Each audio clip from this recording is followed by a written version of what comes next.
Anda kembali di Kompas Malam. Saudara, polisi mengungkap motif pembunuhan gadis penjual gorengan di Kabupaten Padang Pariaman, Sumatera Barat.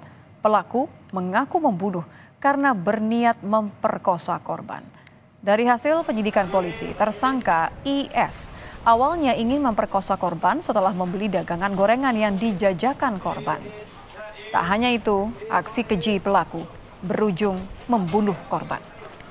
Pembunuh gadis penjual gorengan ini kini dijerat pasal pemerkosaan dan pembunuhan dengan ancaman maksimal hukuman mati atau seumur hidup.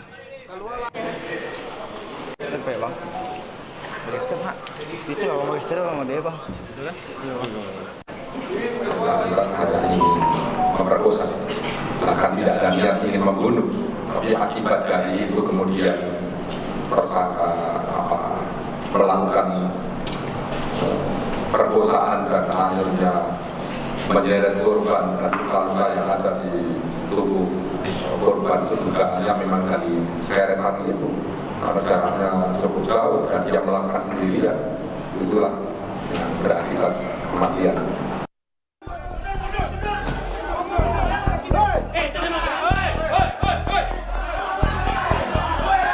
Sebelas hari buron, tersangka pelaku pembunuhan gadis penjual gorengan di Kabupaten Padang Pariaman, Sumatera Barat akhirnya ditangkap Kamis sore. Polisi dan warga terpaksa menjebol plafon untuk menangkap pelaku yang ternyata bersembunyi di atas loteng.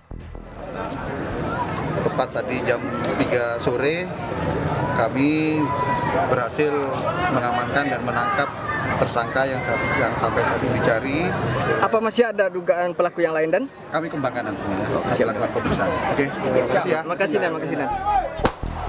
Upaya tersangka IS untuk bersembunyi terungkap berkat laporan warga yang melihat sosok pelaku memasuki sebuah rumah kosong. Ratusan warga yang mengetahui adanya penangkapan pelaku ikut datang mengepung di luar rumah kosong. Warga sempat meluapkan emosi terhadap tersangka pelaku. Rasa-rasanya di rumah ini kan tinggal. Ada teman kita duduk nongkrong sini dua. Coba minta kunci rumah ini, kita geledah rumah ini. Tahun kita buka rumah ini terkunci dalam. Sudah terkunci dalam, kita buka. Ada kelihatan jejak kaki lari. Jam sebentar inilah. Jadi kita panggil warga, terus kita gerbek rumah ini. Ternyata memang betul dari dalam. Tim Polres Padang Pariaman terus mengusut pengakuan tersangka, termasuk memeriksa kemungkinan tersangka lain yang berperan membantu pelaku saat buron. Tim Liputan Kompas TV Padang Pariaman, Sumatera Barat. Polisi sudah menangkap dan menetapkan pelaku pembunuhan gadis penjual gorengan sebagai tersangka. Kita akan bahas bersama kriminolog Hanifah Hasna. Selamat malam, Mbak Hasna. Polisi kan menetapkan pasal pembunuhan berencana dalam kasus ini, yang artinya pelaku terancam hukuman mati atau seumur hidup. Anda sepakat dengan hukuman ini? Kali ini saya sepakat, karena dia adalah residivis, berarti dia sudah melakukan pengulangan, dan di beberapa literatur, residivis itu selalu seharusnya sudah selayaknya mendapatkan hukuman yang jauh lebih berat dibandingkan hukuman yang sebelumnya. Nah, dalam kondisi ini berarti yang harus kita ketahui atau kita pikirkan adalah kenapa hal ini terjadi. Padahal di penjara itu mereka akan mendapatkan pelatihan dan pembekalan.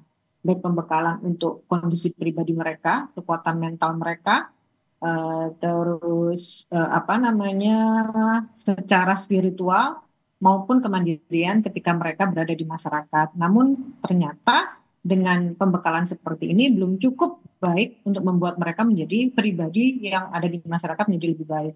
Ini hal yang membuat pengulangan lagi, dan pengulangannya ini adalah sesuatu yang sama.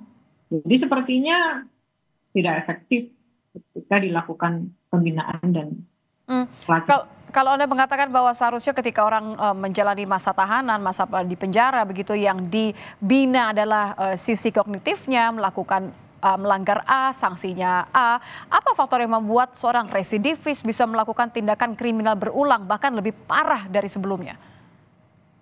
Sebetulnya ini juga ikut serta masyarakat juga ya, karena ketika seorang residivis itu keluar dari lapas, mereka itu mendapatkan stigma tersendiri oleh masyarakat itu, yaitu stigma negatif. Jadi mereka tidak dipercaya, mereka dianggap tetap jahat, mereka diawasi terus, sehingga ketika itu dilakukan berulang-ulang, itu mereka hayati bahwa aku memang seperti itu. Hal ini yang membuat mereka merasa bahwa kepribadian mereka adalah kepribadian jahat, saya layak melakukan kejahatan. Yang kedua, itu dari personisasi yang tadi itu, di lapas, di penjara itu ada lingkungan yang tidak baik gitu ya, lingkungan negatif, di mana di situ itu ada pertukaran ilmu, ada pertukaran rasa, pertukaran kekerasan, sehingga ini pula yang membuat modal mereka ketika keluar menjadi pribadi jahat tadi itu, dengan kriminal mind yang mereka bawa, dengan kepribadian yang menuntut mereka untuk terus melakukan kejahatan. Jadi alih-alih ada efek jerah justru malah mereka mendapatkan hal negatif lainnya ya. Dari sisi penegakan hukum kita Mbak Hasna, khususnya untuk kasus pemerkosaan, sebenarnya kan sudah ada perpres ya, hukuman kebiri. Anda melihat bagaimana seharusnya penegakan hukum kita? Jadi kebiri itu dilakukan untuk mencegah mereka melakukan berulang gitu ya. Tetapi kalau sudah melakukan pengulangan berarti kebiri itu sudah tidak efektif. Dan lagi kita harus melihat lagi, apakah ketika kebiri kimia ini dilakukan, apakah ada pengurangan angka kejahatan seksual? Karena mungkin yang dikurangi adalah libido si pelaku yang sebelumnya. Tetapi bagaimana dengan masyarakat atau calon-calon orang yang akan melakukan kejahatan? Sementara mereka ketika melakukan kejahatan itu tanpa sadar, gitu ya, karena dorongan seksual dan ketidakmampuan pengendalian diri. Jadi alih-alih melakukan kebiri kimia tadi itu, kalau kita tetap tidak melakukan upaya preventif, maka angkanya akan tetap melonjak. Seperti itu. Oke, dilihat dari tindakan korban ini kan masih dalam penyelidikan ya Mbak Hasna. Tapi apakah Anda melihat memungkinkan korban melakukan aksinya sendiri? Kalau ini saya nggak bisa berkomentar ya, karena tetap harus dilihat dari pengakuan atau konferensi pers dari kepolisian itu sendiri. Karena kan kita tidak bisa menuduh gitu ya. Ini juga kan baru tertangkap, terus dia masih pernyataannya juga berubah-ubah. Nah, kita tunggu saja sehari 2 hari, semoga polisi bisa menentukan apakah ini dilakukan sendiri atau tidak. Dari pola pikir paling tidak ya, ini kan kita mencoba untuk melihat bagaimana pelaku memang memiliki niat untuk memperkosa. Ini memang menargetkan atau melakukan secara acak saja? Sebetulnya kalau menargetkan itu karena dia tahu sumber daya si korban. Jadi ketika seseorang mau melakukan kejahatan, terutama perkosaan itu, sebetulnya kan dia tahu tujuannya siapa gitu ya. Tujuannya adalah orang-orang yang bisa diketahui dan bisa dipelajari gitu. Yang kedua, tujuannya untuk apa? Jelas-jelas dia tidak mengambil harta, tapi dia memang untuk melaksanakan nafsunya. Yang ketiga, sumber daya atau kekuatan, baik kekuatan dirinya maupun kekuatan si calon korban itu. Jadi yang terakhir adalah bagaimana caranya dia menghindari hukuman. Makanya dia tahu dia harus lari kemana. Walaupun secara logika dia nggak tertangkap kalau dia larinya hanya ke situ. Artinya ini adalah pemikiran jangka pendek. Tetapi dari sini sudah kelihatan bahwa pelaku ini adalah memiliki criminal thinking. Nah, criminal thinking itu biasanya sudah diresapi oleh pelaku bahwa aku layak melakukan perilaku jahat. Aku kalau melakukan kejahatan, aku akan mencari kambing hitam. Bisa jadi dia bilang kalau ini bukan satu-satunya saya yang melakukan, tapi ada orang lain. Karena dalam criminal thinking itu memang seperti itu. Dan orang-orang ini akan menghindari penghukuman dengan cara apapun. Jadi justru mulai ada kemungkinan bahwa kalau pelaku terbukti tidak sendirian sebelum melakukan aksinya, ini adalah bagian dari rencana pelaku untuk menyeret orang lain dalam perencanaan pembunuhan ini?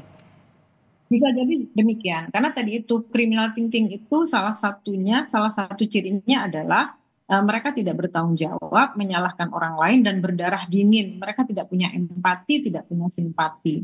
Jadi kepada siapapun dia bisa melakukan, dengan siapapun yang mereka seret untuk membuat jejaring gitu ya, membuat dia tidak menjadi salah sendiri gitu. Nah, criminal thinking ini yang mereka kembangkan dari awal mereka mendapatkan personisasi itu sampai dia mendapatkan stigma masyarakat yang negatif. Oke, baik. Terima kasih Mbak Hasna sudah bergabung bersama kami di Kompas Malam. Kriminolog Hanifah Hasna, selamat malam.